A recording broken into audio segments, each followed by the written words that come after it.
It was all a very, very overwhelming experience from start to finish. We had some very high points and some lower points. I'd say just coming back after the storm, there was still a lot of questions in the air. We still didn't, we didn't know if we were going to have a season for sure. We didn't know if there was even going to be a playoffs or, or a state tournament. But we were all happy to be back together.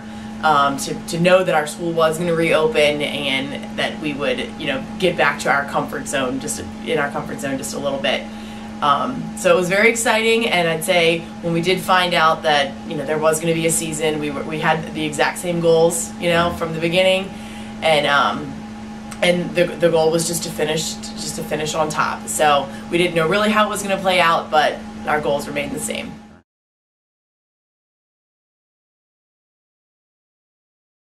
Coach Walker was great to play for.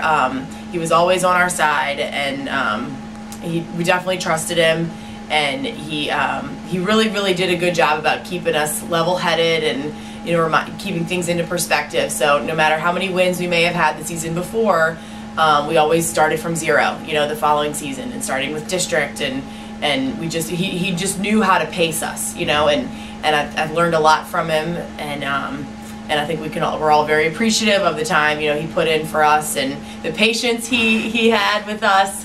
And overall, I think it was a great team. From the entire coaching staff to players to managers. We just had all the pieces. When I was at Mandeville, it really worked out well.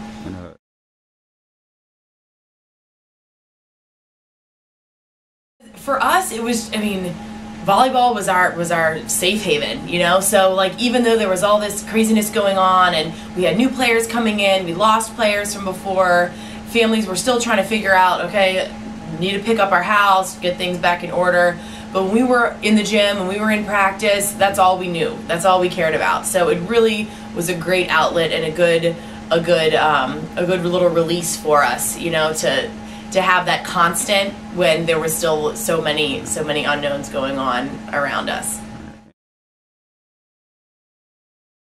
I guess the best way that Katrina really helped me is you kind of get out what you put into things. And even though times might be tough and you might be put in a little bit more of an uncomfortable situation, if you really let your guard down and focus on what you can control, you can really surprise yourself. And I think we did, and relationships only got stronger, from start to finish, and it just, those tough times make things a lot more memorable. We wouldn't be sitting here having this conversation thinking about all those awesome finishes, awesome memories without those tough times. So I think if you really focus on what you can control and put every effort towards making the best situation possible, then you'll end up on the bright side of things.